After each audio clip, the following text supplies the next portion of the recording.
තොට පෙවුන්නද මගේ ඇඳුම මම මෙච්චර ලස්සනට ඉන්න තෝමට ලස්සනයි කිව්වද? තොපි පිරිමි සේරම එකයි.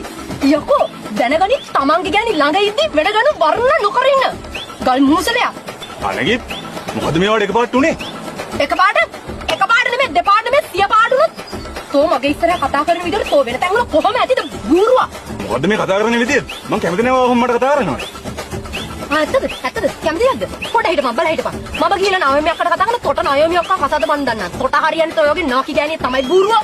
ඔයාලා මොකද්ද උනේ? ට්‍රැක් පැන්නද? ට්‍රැක් පැන්නද? තෝ තමයි බූරුවා මට ට්‍රැක් පැන්නුවේ. මේ ඵලයන් මෙතන නැගිටලා ඵලයන්. තෝ එන්න බෑ අපේ ගෙවල් පැත්ත පලාද පස් පාගන්න. ඵලයිද?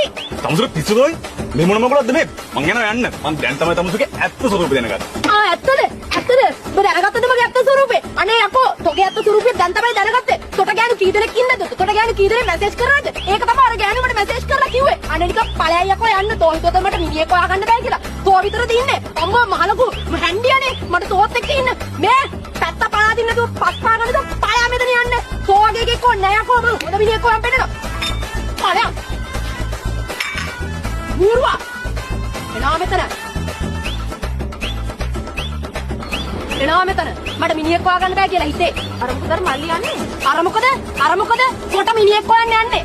කොට ඉන්න බෑනේ මගේ මිනිහාගේ කරේ ඉල්ලෙන්නේ නැතුව. නාකිච්චි.